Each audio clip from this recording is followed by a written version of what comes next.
Assalamualaikum warahmatullahi wabarakatuh. Selamat pagi anak-anakku. Selamat belajar pada hari ini. Sebelum kita belajar, marilah kita berdoa menurut agama dan kepercayaan masing-masing. Ya anak-anak, semoga tetap sehat dan semangat.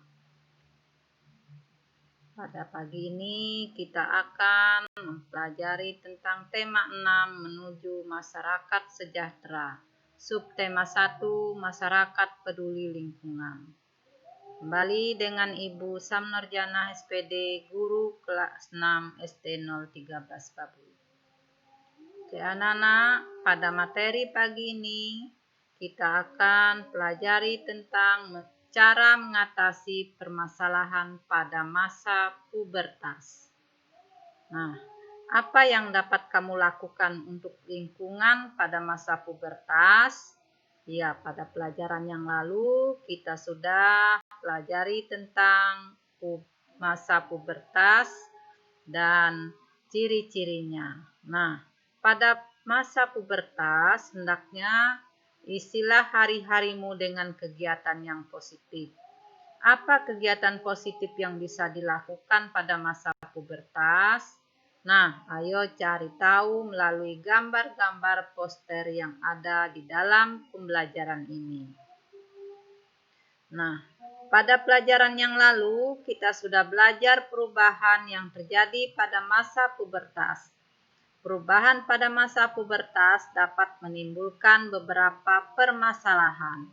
Dari sisi kesehatan, masa pubertas dapat membuat produksi keringat meningkat yang menyebabkan bau badan. Selain itu, masa pubertas juga memicu timbulnya atau tumbuhnya jerawat. Nah, dari sisi perilaku, masa pubertas dapat membuat kita lebih aktif dan penuh rasa ingin tahu.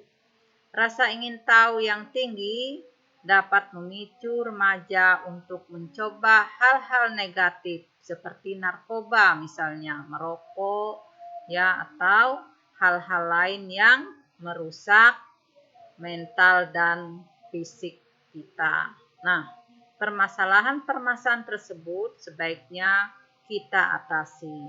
Nah, bagaimana cara mengatasinya?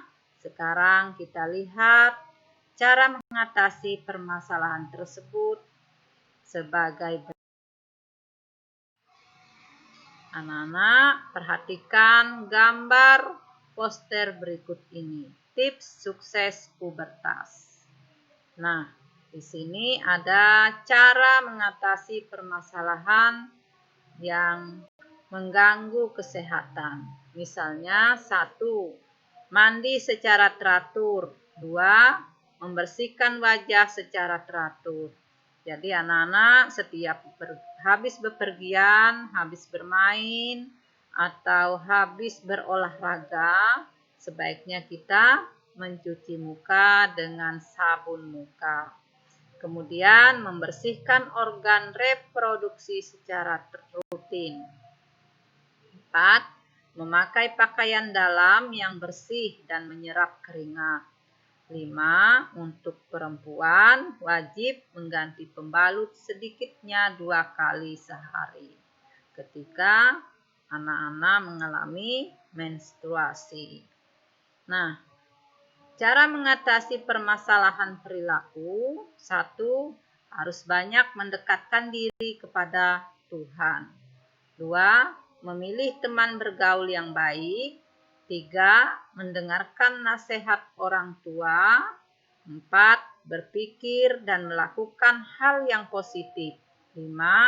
Mencari informasi terkait pubertas dan kesehatan reproduksi. Ya, berpikir dan melakukan hal yang positif, ya. Tentunya ya banyak sekali. Misalnya mengikuti kegiatan organisasi yang bermanfaat atau mengikuti kegiatan olahraga.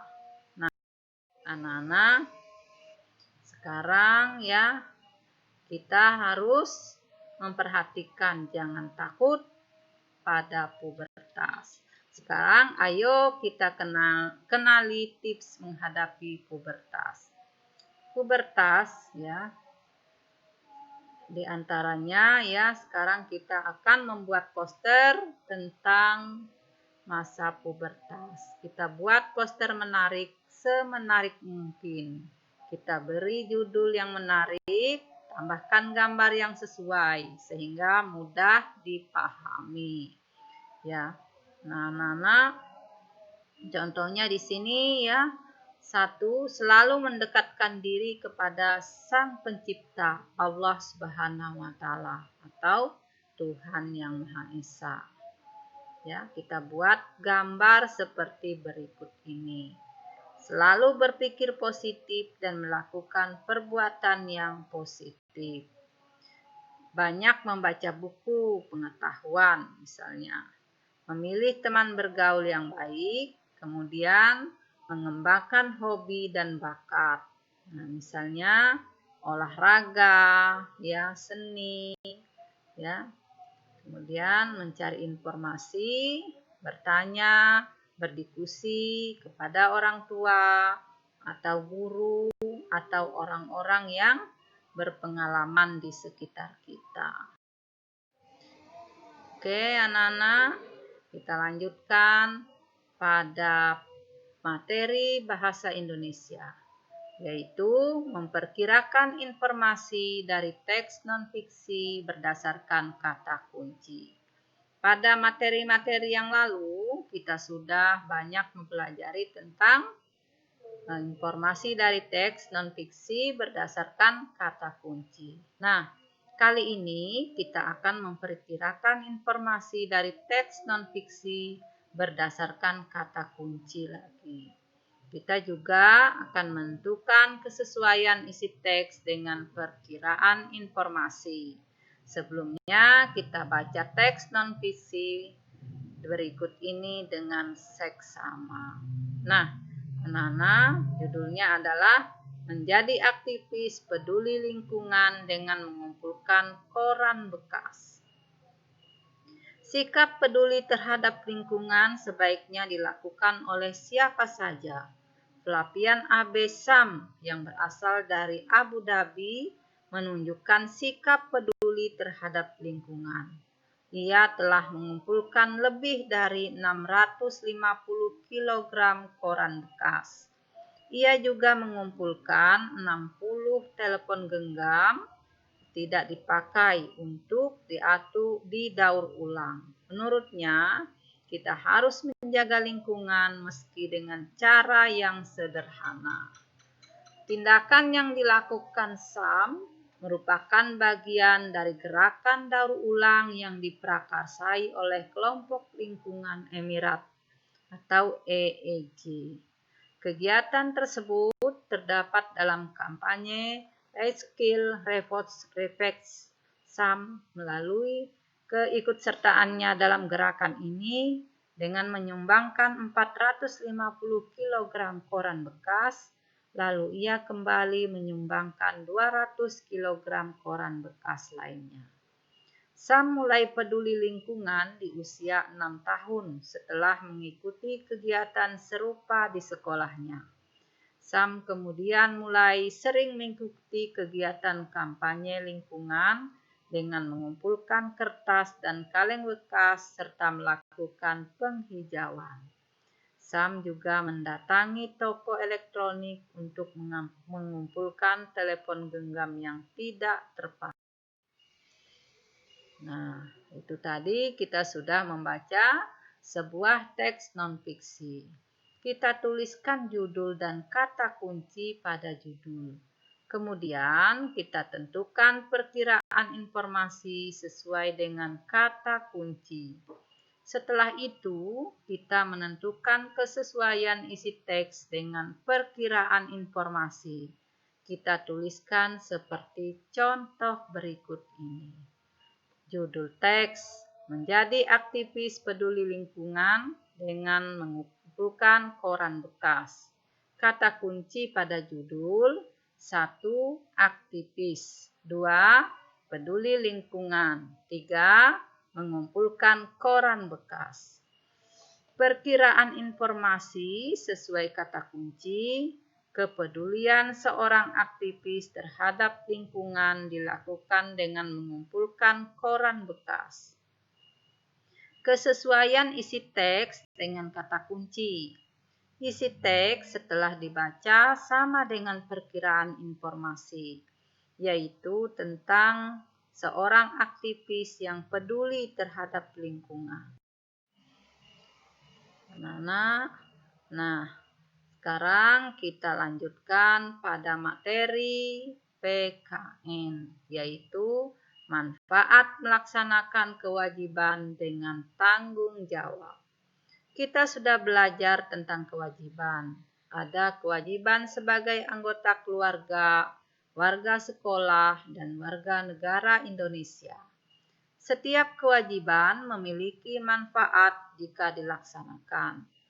Ayo kita pelajari manfaat melaksanakan kewajiban dengan tanggung jawab. Nah, kita mulai dari manfaat kewajiban di rumah. Yaitu kewajiban kita adalah misalnya 1. Bangun pagi tepat waktu. Manfaatnya tercipta ketertiban dalam kegiatan di rumah. 2. Menyayangi semua anggota keluarga. Manfaatnya tercipta ketenangan dalam keluarga. 3. Mendengarkan nasihat orang tua.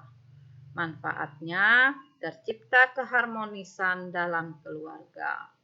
4. Membantu orang tua. Manfaatnya pekerjaan yang dilakukan selesai lebih cepat. 5. Membereskan tempat tidur.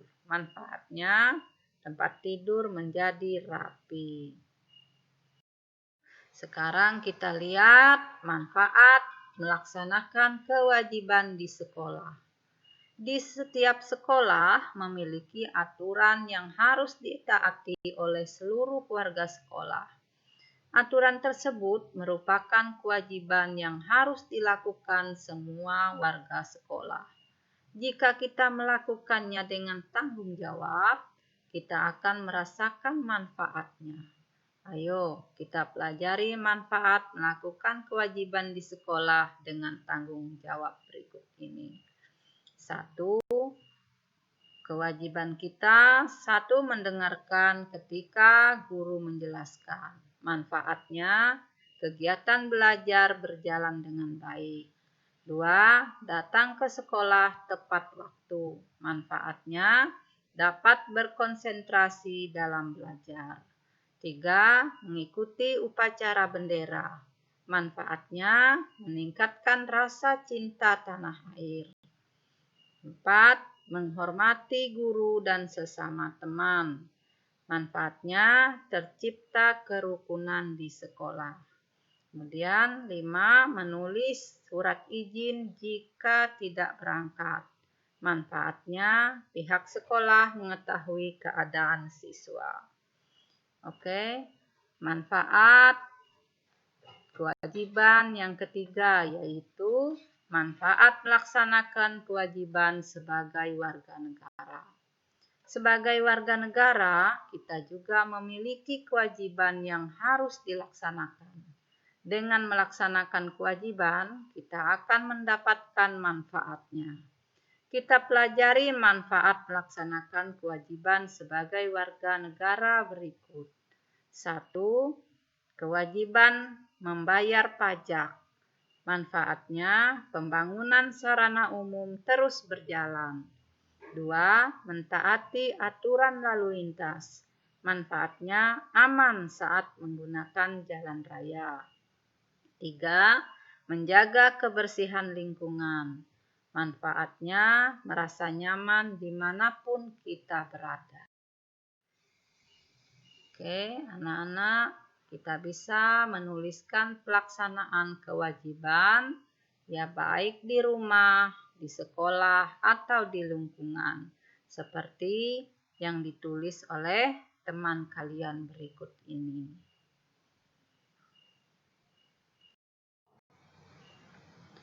Nah, pada materi berikutnya yaitu SPDP, mengenal alat musik daerah. Indonesia terdiri berbagai daerah. Setiap daerah memiliki alat musik yang berbeda. Alat musik daerah digunakan untuk mengiringi lagu daerah. Alat musik daerah juga digunakan untuk mengiringi tarian daerah. Nah, mari kita perhatikan beberapa contoh alat musik daerah di Indonesia berikut ini. Misalnya pada gambar 1 yaitu talempong dari Sumatera Barat. Pada gambar 2 angklung dari Jawa Barat. Pada gambar 3 sampe dari Kalimantan Timur. Nah, selanjutnya kolintang dari Sulawesi Utara dan rindik dari Bali. Kemudian yang keenam, tifa dari Papua. Nah, pada alat talempong, ya, alat musiknya dipukul, ya. Pada sampe sama seperti pada gitar, yaitu dipetik. Ya, anak-anak bisa lihat pada gambar cara memainkan. Oke, kita lanjut pada interval nada harmonis dan melodis. Kita sudah menentukan interval nada pada lagu Mariam Tomong pada pelajaran yang lalu ya. Nah, interval nada berdasarkan cara memainkannya dibedakan menjadi 2 jenis. Ada interval nada harmonis dan melodis. Interval harmonis merupakan 2 nada yang dibunyikan secara bersama-sama. Sementara itu, interval melodis merupakan 2 nada yang dibunyikan secara bergantian. Nah, anak-anak bisa perhatikan pada tangga nada berikut ini. Interval melodis terdiri dari 2 jenis, yaitu interval melodis ascending dan descending. Interval melodis ascending merupakan interval dari nada rendah ke nada tinggi.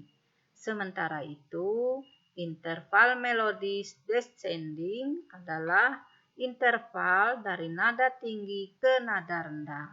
Nah, kita lihat contohnya di sini, interval harmonis dan interval melodis. Ya, ada ascending interval, ada descending interval. Nah, anak-anak, di sini ada beberapa gambar alat musik yang tadi sudah anak-anak lihat pada gambar ya. Nah, dengan cara memainkannya, ada yang dipetik, ada yang dipukul, ada yang digoyang ya. Nah, anak-anak bisa menyebutkan apa musik yang dimainkan pada gambar di atas. Nah, dari daerah mana musik tersebut? Ya, anak-anak bisa mencari informasi di buku temanya. Oke, anak-anak, demikian pembelajaran kita pada pagi hari ini. Semoga anak-anak tetap semangat dalam belajar dan jangan lupa berdoa. Ibu akhiri, Assalamualaikum warahmatullahi wabarakatuh dan selamat pagi.